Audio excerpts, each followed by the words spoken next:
ዝናውን ሰምቼ ፈለኩት ከሾላ ላይ ሆኜ አየሁት። ከአንተ ጋር ነኝ አለ መድኃኒቴ ዛሬስ መዳን ሆነልኝ ለቤቴ።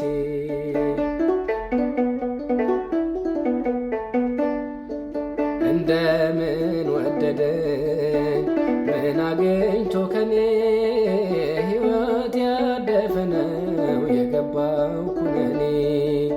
እርሱ ግን ጎበኘኝ በመዳን አዋጆ ስሙን አተመብኝ አደረገኝ ልጁ። ዝናውን ሰምቼ ፈለኩት ከሾላ ላይ ሆኜ አየሁት።